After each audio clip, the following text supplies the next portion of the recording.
Hyderabad BJP ఆఫీసులో పదాధికారుల సమావేశం ప్రారంభమైంది. ఈ భేటీకి ముఖ్య అతిథిగా రాష్ట్ర వ్యవహారాల ఇన్ఛార్జ్ అభయ్ పాటిల్ హాజరయ్యారు. తాజా రాజకీయ పరిస్థితులపై ఈ సమావేశంలో చర్చిస్తున్నారు. అలాగే మున్సిపల్ జీహెచ్ఎంసీ ఎన్నికలపై నేతలకు దిశానిర్దేశం చేస్తున్నారు బీజేపీ చీఫ్ రామచందర్. అభయ్ పాటిల్ ఇక బూత్ కమిటీల బలోపేతంపై సమీక్షిస్తున్నారు. మరోవైపు రేపటి నుంచి ఉపాధి హామీ పథకం నుంచి మహాత్మా గాంధీ పేరు తొలగింపులపై కాంగ్రెస్ నిరసనలకు పిలుపునిచ్చింది. ఈ క్రమంలో కాంగ్రెస్ ఆందోళనలను తిప్పికొట్టేలా ప్రణాళికలు రచిస్తోంది రాష్ట్ర బీజేపీ నాయకత్వం.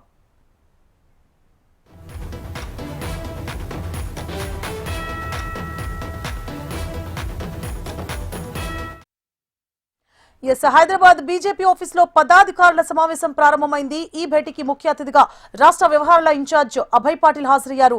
తాజా రాజకీయ పరిస్థితులపై ఈ సమావేశంలో చర్చిస్తున్నారు. మరిన్ని డీటెయిల్స్ ని మా ప్రతినిధి గోవింద్ అందిస్తారు. గోవింద్,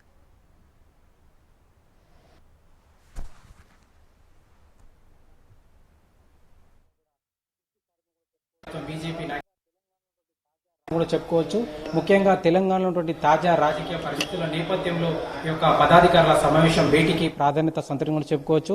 ముఖ్యంగా ఈ యొక్క తెలంగాణ రాష్ట్రంలో ఉన్నటువంటి బీజేపీ నేతల మధ్య ఉన్నటువంటి ఏదైతే అంతర్గత ఆ పోరు ఏదైతే గ్యాప్ ఉందో, నేతల మధ్య సమన్వయం లేకుండా ఏదైతే కొన్ని రోజులుగా యొక్క వ్యవహారం నడుస్తూ ఉందో, దీన్ని అందరినీ కూడా చక్కదిద్దే ప్రయత్నంగా కూడా ఈ రోజు జరిగేటువంటి పదాధికారుల భేటీలో కూడా అంటే కొత్త పాత నేతలనే ఒక వర్గము, ఇలాంటి వర్గాలు ఉండకుండా పార్టీ కోసం మాత్రమే పనిచేయాలి, పార్టీ బలోపేతానికి పనిచేయడమే నిజమైన అంటే కార్యకర్త కానీ అదేవిధంగా నేతకు సంబంధించిన పార్టీ క్రమశిక్షణలో పార్టీ లైన్లో భాగంగానే పనిచేస్తూనే పార్టీని బలోపేతం చేయాలనే ఉద్దేశం ఏదైతే ఉందో దాన్ని నేతలందరికీ కూడా దిశానిర్దేశం చేసే అవకాశం అయితే ఉందని కూడా చెప్పుకోవచ్చు. అయితే ముఖ్యంగా ఈ యొక్క పదాధికారుల సమావేశానికి కూడా ఈ యొక్క రాష్ట్ర అధ్యక్షులు రామచంద్ర అధ్యక్షతన ఇప్పటికే సమావేశం ప్రారంభమైంది. అయితే ఈ భేటీలో ముఖ్యంగా ముఖ్య అతిథిగా కూడా ఇప్పటికే ఈ యొక్క రాష్ట్ర వ్యవహారాల ఇన్ఛార్జ్ అయినటువంటి అభయ్ పాటిల్, అదేవిధంగా రాష్ట్ర పార్టీ సంస్థాగత సంబంధించిన ఇన్ఛార్జ్ యొక్క చంద్రశేఖర్ తివారీ కూడా ఈ యొక్క సమావేశంలో పాల్గొనడం. అయితే ఈ యొక్క పదాధికారుల సమావేశానికి కూడా అందరూ ప్రధాన కార్యదర్శులు కానీ మిగతా నేతలంతా కూడా హాజరు కావడం. అయితే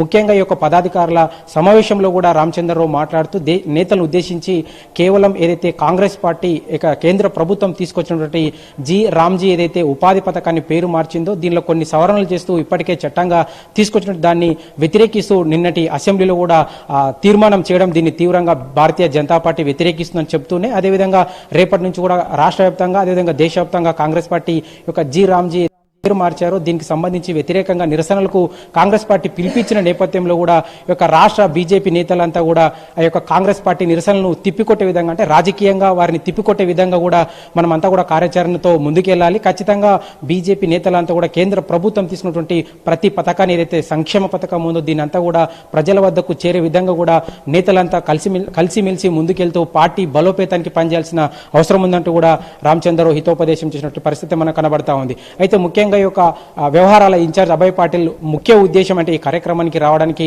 కేవలం రాబోయే ఎన్నికలు అంటే జీహెచ్ఎంసీ ఎన్నికలు కానీ అదేవిధంగా రాబోయే మున్సిపల్ ఎన్నికలు అదేవిధంగా జిల్లాల వారిగా ఉన్నటువంటి మున్సిపల్ అదేవిధంగా వీటన్నిటి ఎన్నికల దృష్ట్యా కూడా నేతలను దిశానిర్దేశం చేసి ఒక పార్టీ బలోపేతానికి అంటే నేతల మధ్య ఉన్నటువంటి చిన్న చిన్న ఏదైతే లోటుపాట్లు కానీ తగాదాలు ఉన్నాయో వీటన్నిటిని కూడా పక్కకు పెట్టి కేవలం పార్టీ అధిష్టానం అంటే పార్టీ గెలిపే లక్ష్యంగా పార్టీ బలోపేతమే లక్ష్యంగా పనిచేసే విధంగా కూడా నేతలంతా కూడా దిశానిర్దేశం చేసే విధంగానే ఈ యొక్క పదాధికారుల సమావేశం కొనసాగుతుందని కూడా చెప్పుకోవచ్చు. ముఖ్యంగా ఏదైతే రాబోయే జీహెచ్ఎంసీ ఎన్నికలు ఏవైతే ఉన్నాయో అంటే గతంలో 150 వార్డులకు జరిగినటువంటి జీహెచ్ఎంసీ ఎన్నికల్లో గతంలో అనూహ్యంగా బీజేపీ కూడా 40.